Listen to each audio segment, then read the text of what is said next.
Oke, bismillahirrahmanirrahim. Assalamualaikum warahmatullahi wabarakatuh. Salam sejahtera buat kita semua. Alhamdulillah, segala puji syukur senantiasa kita panjatkan kehadirat Allah Subhanahu wa taala atas nikmat telah diberikan kepada kita semua sehingga kita dalam keadaan sehat walafiat. Amin. Perkenalkan, nama saya Amrun SKM MKes. Saya merupakan salah satu dosen tetap Yayasan Haji Abdurrahman Buton di Sekolah Tinggi Ilmu Kesehatan Stikes IST Buton pada program studi kesehatan masyarakat. Pengangkatan saya sebagai dosen tetap Yayasan Haji Abdurrahman Buton yaitu berdasarkan SK tanggal 23 Agustus 2010 Buton. Bidang keilmuan saya adalah kesehatan masyarakat sesuai dengan ijazah S1 adalah kesehatan masyarakat dan S2 juga adalah kesehatan masyarakat. Mata kuliah yang saya ampu adalah mata kuliah organisasi dan manajemen kesehatan yang sesuai dengan bidang keilmuan saya yang telah saya bawa sejak 2010 hingga saat ini. Mata kuliah organisasi dan manajemen pada prinsipnya adalah mata kuliah dasar yang berada pada semester genap di semester 4 di Sekolah Tinggi Ilmu Kesehatan Prodi Kesehatan Masyarakat dengan bobot 2 SKS di mana semuanya adalah teori. Pada mata kuliah ini, capaian pembelajaran yang ingin dicapai dalam runtun mata kuliah ini yaitu bahwa setelah menyelesaikan mata kuliah ini mahasiswa diharapkan yang pertama adalah memahami teori dan konsep organisasi. Kemudian yang kedua, mahasiswa juga mampu memahami pentingnya perubahan dan pengembangan organisasi. Kemudian yang ketiga, mahasiswa mampu memahami konsep manajemen secara umum. Kemudian yang keempat, mahasiswa mampu memahami ruang lingkup manajemen kesehatan. Kemudian yang kelima, mahasiswa mampu memahami manajemen pelayanan kesehatan baik di puskesmas maupun di rumah sakit. Yang ketujuh, mahasiswa diharapkan dapat terdorong dan memotivasi diri untuk selalu aktif dalam kegiatan intra maupun ekstra kampus dalam berkehidupan bermahasiswa di Sekolah Tinggi Ilmu Kesehatan, sehingga ini menjadi bekal untuk kemudian hari ketika mereka keluar dari Stikes IST Buton dan tentunya mereka akan berorganisasi di instansi-instansi kesehatan baik milik pemerintah maupun swasta. Secara khusus, mata kuliah ini memiliki pokok bahasan untuk mencapai tujuan umum dari mata kuliah tersebut. Yang pertama yaitu mengawalinya dengan kontrak kuliah, di mana dalam kontrak kuliah ini saya menyampaikan terkait dengan arah, tujuan, serta capaian-capaian dan target yang akan dicapai dan harapan-harapan yang akan dicapai dalam setiap pertemuan pada mata kuliah ini. Termasuk kontrak kuliah ini akan membahas juga terkait dengan masalah aturan main, penilaian, kehadiran, tugas, dan lain sebagainya. Sehingga penilaian nantinya ini betul-betul adalah objektif. Sehingga tidak ada hal-hal yang sifatnya adalah merugikan dari mahasiswa itu sendiri.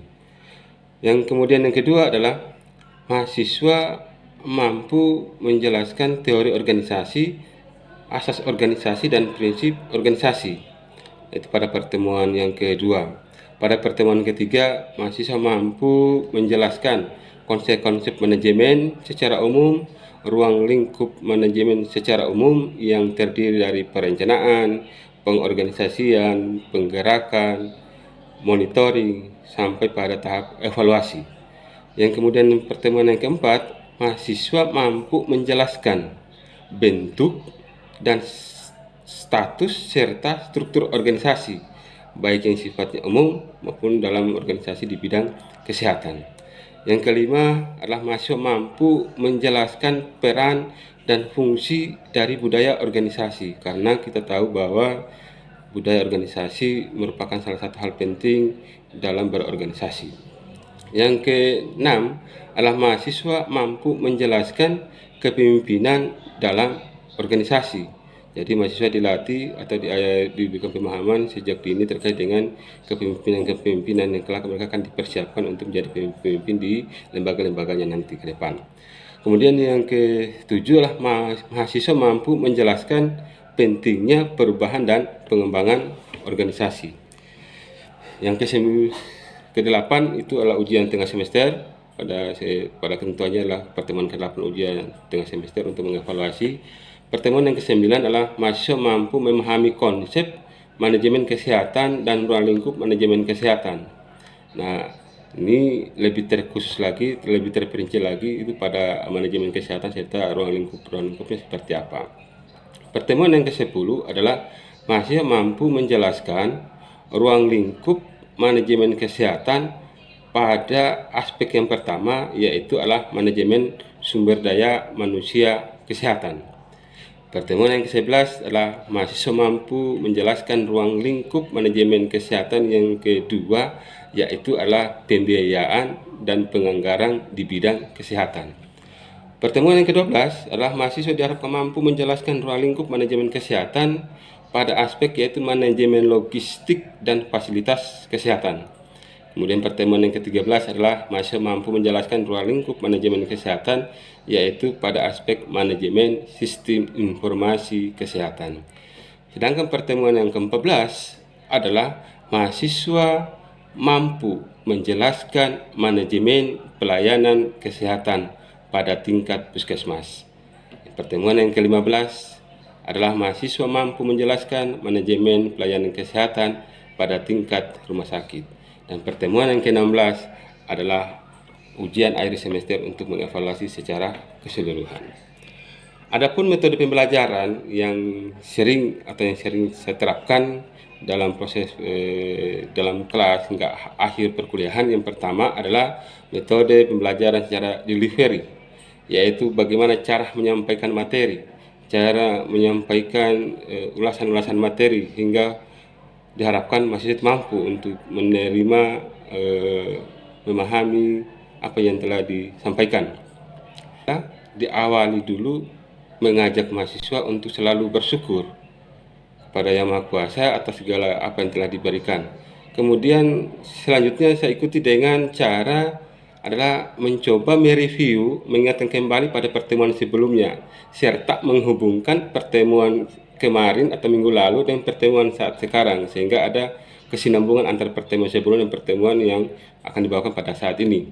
Kemudian adalah memaparkan capaian atau target untuk setiap pertemuan. Jadi sebelum diawali perkuliahan selalu saya menyampaikan target-target atau pokok-pokok bahasan yang akan saya capai, yang akan kita capai secara bersama. Kemudian selanjutnya adalah interaksi. Nah, metode pembelajaran yang kedua adalah interaksi. Interaksi ini dimaksudkan adalah membangun umpan balik interaksi antara saya sebagai dosen dengan mahasiswa. Diawali dengan cara saya selalu membuka sesi pertanyaan kepada mahasiswa untuk bertanya seluas-luasnya terkait dengan topik-topik yang telah dibahas.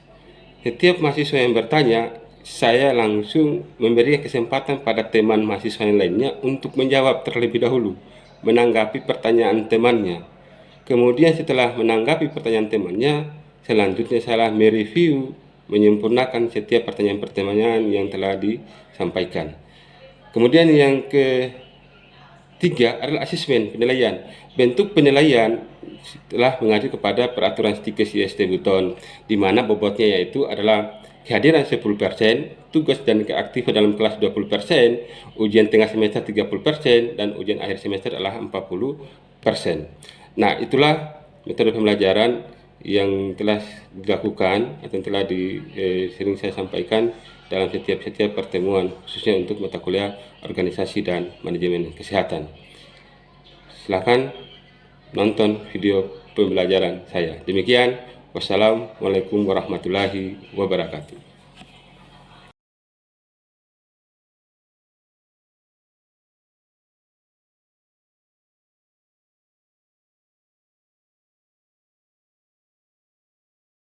Bismillahirrahmanirrahim. Assalamualaikum warahmatullahi wabarakatuh.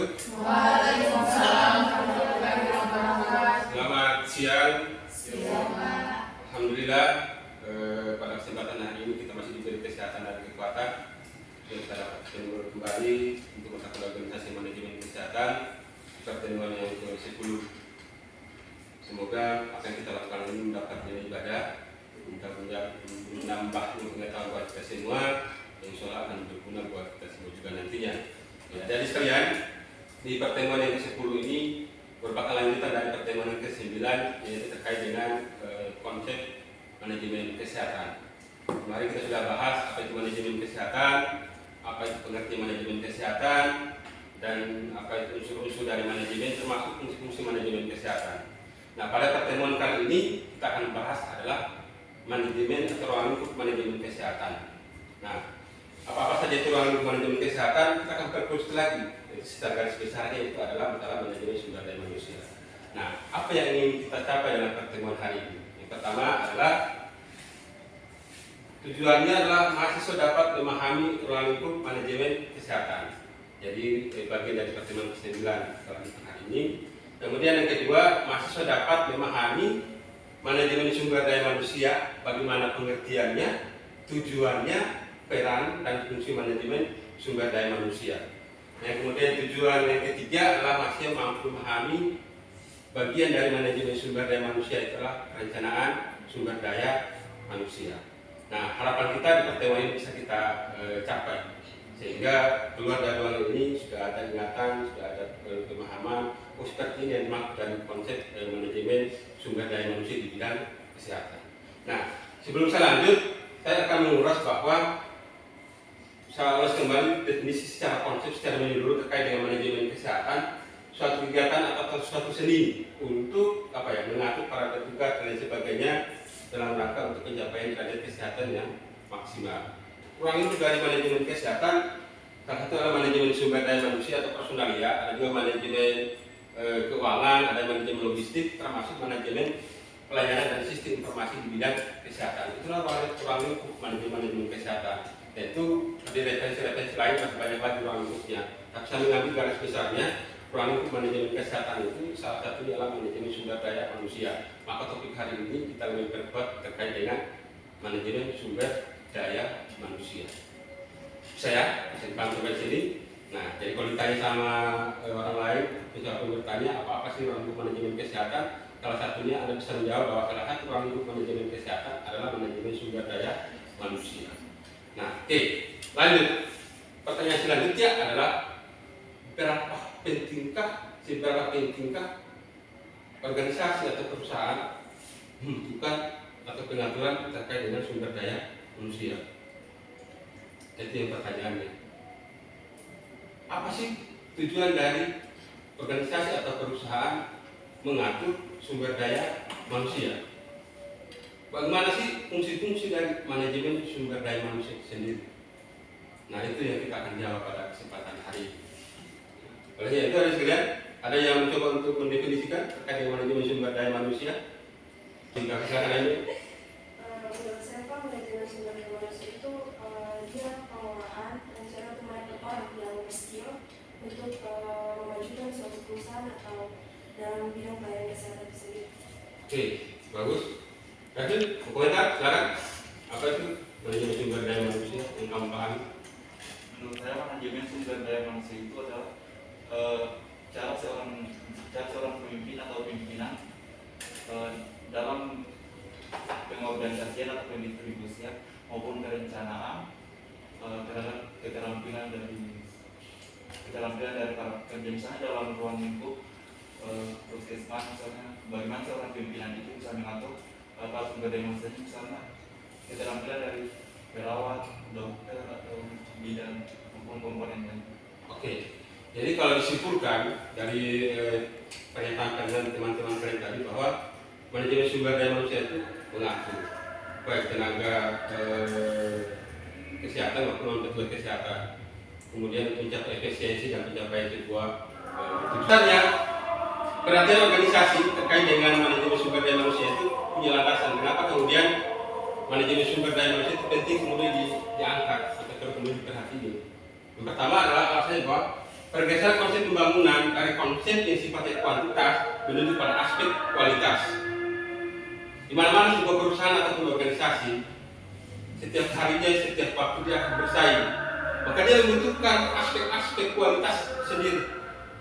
Kalau organisasi kemudian tidak mampu menimbulkan SDM yang tidak berkualitas, sudah pasti dia kalah bersaing. Apalagi di zaman sekarang, perkembangan teknologi, tingkat konsumen luar biasa, tingkat kebutuhan masyarakat yang sangat tinggi, maka harus berbaring dengan aspek kualitas.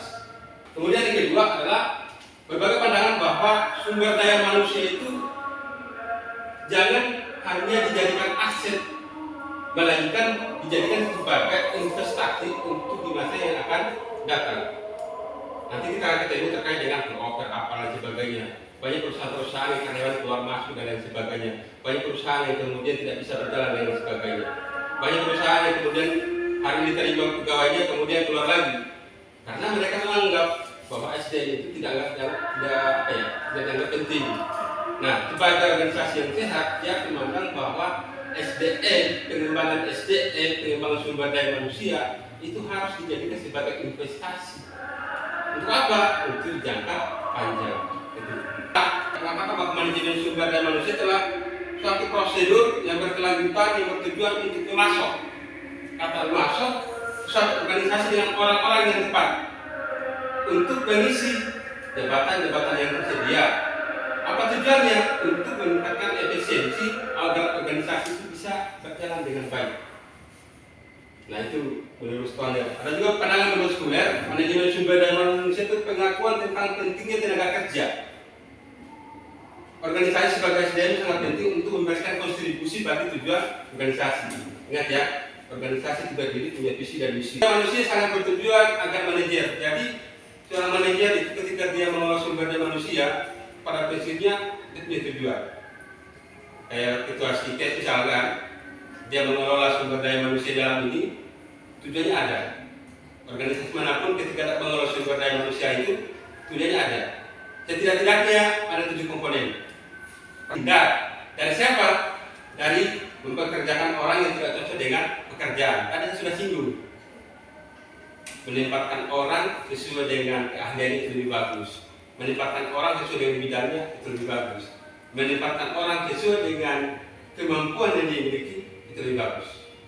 Sehingga apa yang dikerjakan itu tidak berjalan dengan baik. Ketimbang menempatkan orang yang kemudian tidak sesuai dengan bidangnya, yang ada cuma gangguan psikologis, mental dan lain sebagainya. Kemudian yang kedua adalah menghindari terjadinya perputaran karyawan yang tinggi. Nah, bagi organisasi yang sehat, ya, seperti pahamnya, organisasi yang sehat itu salah satunya ditandai adalah tidak terjadi itu. Perputaran karyawan dimaknai dalam salah satu contoh ini. Habis masuk, lihat, kemudian keluar lagi, tidak ditanya. Atau yang kata lain, belum selesai jabatannya di posisi A, baru 1 bulan langsung diposisikan ke posisi yang B. Belum sampai lagi 1 bulan atau 3 bulan langsung dipindahkan lagi ke posisi yang lain. Apa dampaknya itu? Dampaknya sangat luar biasa, dampaknya sangat negatif. Negatifnya luar biasa yang negatifnya itu. Apa yang terjadi? Karena pekerjaan akan jadi terhambat. Itu kenapa harus perlu ada pengelolaan manajemen yang lebih bagus. Kemudian menghindari tingkat mengurangi tingkat alfa atau ketidakhadiran, termasuk adalah untuk menjaga kesehatan dan keselamatan. Itulah tujuan-tujuan dari pengelolaan sumber daya manusia. Nah, sumber daya manusia punya peranan. Selain tujuan juga punya peranan. Apa sih peranannya? Yang pertama adalah meningkatkan efektivitas dan produktivitas. Tadi sudah disinggung. Jadi meningkatkan efektivitas dari biaya, dari waktu, dari semuanya. Karena kalau tidak diatur dengan baik, contohnya tadi misalkan dia keluar masuk pasti butuh biaya. Pasang iklan untuk rekrutmen pasti butuh biaya. Iya. Membuat pelatihan untuk pegawai baru juga butuh biaya. Iya kan? Makanya harus dulu. Kemudian yang kedua, menjaga keseimbangan yang tepat antara tercapai tujuan organisasi dan tujuan individu. Saya tidak percaya orang masuk di organisasi, masuk perusahaan punya tujuan individu. Setidak-tidaknya adalah untuk kebutuhan makan dan minum, ya kan? Nah, bagaimana menselaraskan antara tujuan organisasi dan tujuan individu? Nah, itu pentingnya kita manage SDM-nya. Itu ya, perlu kita melakukan pengaturan yang lebih maksimal. Kemudian yang ketiga adalah meningkatkan moral, semangat dan disiplin kerja. Jadi salah satu peranan dari manajemen sumber daya manusia itulah pendidikan moral, semangat dan disiplin kerja. Tidak akan sumber daya pendidikan moral, semangat dan disiplin. Ada komentar. Jadi itu harus dari sini. Kalau apa itu? Akan pengaturan sumber daya manusia. Ada manajemen sumber daya manusia. Jadi sumber daya manusia tujuan sudah, peranan sudah, bukan kerja ya, pengertian sudah. Sekarang kita masuk apa? Itu silahkan. Apa itu? Itu adalah nah, fungsi manajemen itu pada prinsip fungsi manajemen sumber daya manusia karena ada dari fungsi manajemen pada sumber daya. Cuma dia lebih besar lagi. Soal bukunya itu ada 10 bahkan ada lebih.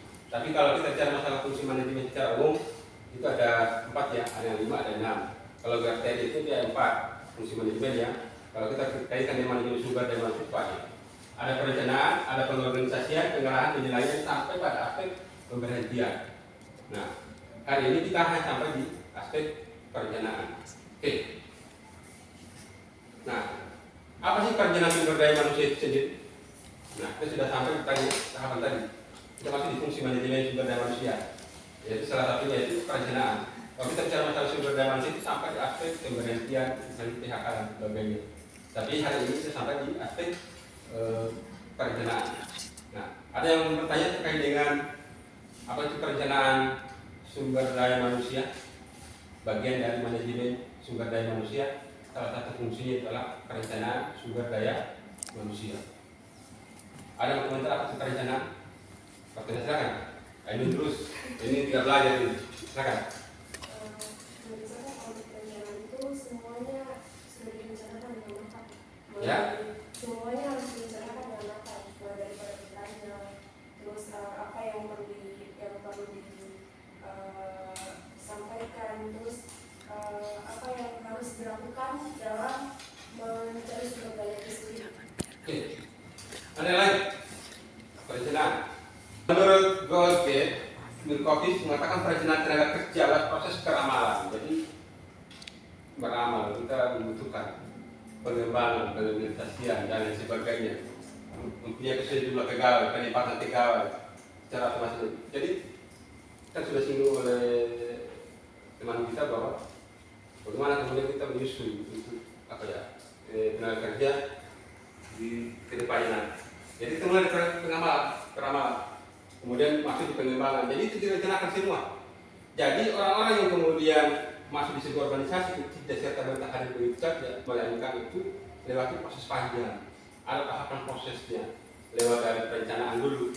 Kita rencana itu membutuhkan tenaga seperti apa, sumber daya manusia seperti apa, boleh ditempatkan di mana, kualitas seperti apa yang kita butuhkan, jenis lain seperti apa yang kita mau inginkan. Itu masuk dalam konsep perencanaan. Nah, pemerintah juga sama, hal yang seperti itu.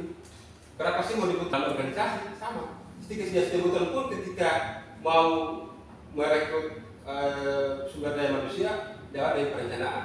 Dan itu perencanaan itu ada dasarnya, ada datanya, ada informasi, ada data validnya. Oh, kita kekurangan tenaga ini. Kita merencanakan prosedurnya seperti yang bagaimana. Kita yang mau inginkan kualifikasi seperti apa. Sehingga orang-orang yang kita rencanakan itu pas untuk menduduki posisi jabatan yang kita inginkan.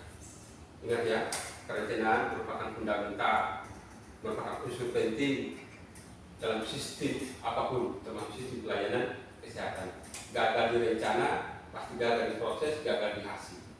Olehnya itu perencanaan harus maksimal, termasuk perencanaan sumber daya manusia.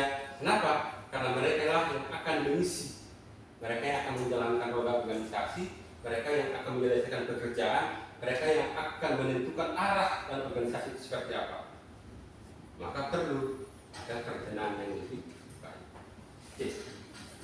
Nah, tujuannya apa? Pemberdayaan sumber daya manusia secara efisien dan efektif, pasti ya. Kemudian pengembangan peluang karir. Kenapa terus? Ini kan pengembangan peluang karir sama arti ini. Jadi orang yang seorang manajer dia harus merencanakan apa sih yang bisa saya lakukan untuk orang-orang yang telah bekerja dengan saya. Itu yang pertama. Bagaimana terkait dengan peluang karir. Sedikit betul pun sama halnya melakukan perencanaan bagaimana kemudian mengembangkan karir-karir dosen. Tentukan kualitas dan kuantitas tenaga kerja yang akan mengisi sebuah jabatan, sudah pasti ya. Itu perencanaan penting. Saya jujur pernah di bidang kepegawaian juga sama halnya seperti itu. Ketika saya merekrut pegawai baru, yang harus dilakukan adalah merencanakan tingkat kebutuhan seperti apa. Kemudian kualifikasi seperti apa, orang seperti apa, jadi selain apa yang harus kita butuhkan. Berapa usia umur yang harus kita rencanakan, yang harus kita butuhkan untuk menduduki jabatan yang kosong. Hari ini tahapan perencanaan. Nah, bagaimana sih prosedur tahapan dan perencanaan sumber daya manusia itu sendiri? Nah, semua punya tahapan ya, semua punya prosedur. Sudah saya tanya, tak kamu langsung di sini enggak? Kamu langsung di tempat di sini tidak ya. Semua harus ada proses. Nah, sudah proses dengan proses seperti itu, dengan setiap tahapan yang ketika dilakukan, maka yakin dan percaya organisasi memilih menempatkan orang-orang sesuai pada porsinya, sesuai pada tempatnya. Ketimbang kita mengambil tanpa ada proses, itu khawatirnya. Terus apa? Yang pertama, prosedur tahapannya itu lihat ada tahap 1, tahap 2, tahap 3, dan tahap 4. Nah, kita masih baru di sini, tahap pertama di sini. Tahap pertama ini masuk di sini. Apa itu? Penyimpangan, pengerjaan, produktivitas, organisasi. Jadi kita analisis dulu. Analisis penyimpangan. Apa sih analisis penyimpangan? Kita akan menganalisis apa sih yang terjadi, apa sih yang menjadi kekurangan, kenapa sih tidak tercapai, apa sih masalahnya. Analisis. Kemudian kita analisis lagi pekerjaan seperti apa. Kita analisis produktivitas seperti apa. Kemudian kita analisis organisasinya seperti apa yang kita inginkan. Nah, yang harus dianalisis yang pertama, apa hubungannya dengan sumber daya manusia? Semua berhubungan. Persetujuan manajemen. Nah, jadi ada kalau di sebuah organisasi itu ada bidang kepegawaian. Dia yang menganalisis, dia yang merencanakan, dia yang kemudian menentukan, dia yang menilai efektivitasnya. Kalau sudah semua itu dianalisis, maka tahap yang kedua adalah disetujui manajemen atau tidak. Kok harus ada persetujuan dari manajemen? Iya, karena dia pengambil keputusan. Tapi misalkan hasil analisis ini dia kurang kinerjanya, kira-kira apa yang kita akan lakukan? Apa yang kita akan rencanakan? Bahkan pelatihan untuk ini. Akan begitu. Kontrol dan evaluasi. Nah, kita keempat ini yang paling penting. Yang kemudian juga menjadi evaluasi secara bersama, pengawasan secara bersama. Apakah mereka ini sudah sesuai, sudah bisa bekerja, ada kendala atau tidak, dan lain sebagainya. Nah, tahap 1, tahap 2, tahap 3 adalah merupakan hal poin penting dalam perencanaan sumber daya manusia.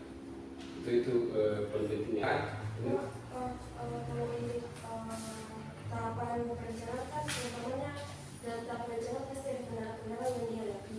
Ya. Kendala-kendala apa saja biasanya yang dihadapi? Oke, pertama ada standar atau kualitas sumber daya manusia yang kita inginkan. Kenapa standar? Kadang identitas dalam CV ini, tapi keterampilan tidak. Itu susah untuk kita menentukan standar. Kemudian yang kedua kebijakan perguruan terkait dengan aspek legalitas, aspek upah dan sebagainya. Itu kalau kita merekrut kita pertimbangkan apa? Kalau misalkan tidak ada, saya kira cukup ya dari sekalian. Nanti kemudian kita akan ketemu lagi di pertemuan selanjutnya, yaitu fungsi perencanaan yang kedua, fungsi manajemen sumber daya manusia yang kedua, yaitu terkait dengan pengorganisasian sumber daya manusia. Saya kira itu dari sekalian. Terus saya ingatkan bahwa perencanaan merupakan hal yang sangat fundamental dalam sebuah organisasi, termasuk perencanaan sumber daya manusia. Terlalu manajemen kesehatan, salah satunya manajemen sumber daya manusia. Manajemen sumber daya manusia perlu diatur, perlu dikelola, perlu dikembangkan dalam rangka untuk meningkatkan efektivitas dan produktivitas kerja, termasuk adalah untuk meningkatkan kesejahteraan karyawan ataupun anggota dalam organisasi tersebut. Sehingga pada kesempatan ini saya simpulkan bahwa manajemen sumber daya manusia merupakan hal yang paling mutlak dan fundamental dalam rangka untuk meningkatkan kapasitas organisasi dan perusahaan dimanapun, termasuk di bidang kesehatan. Demikian, Assalamualaikum warahmatullahi wabarakatuh.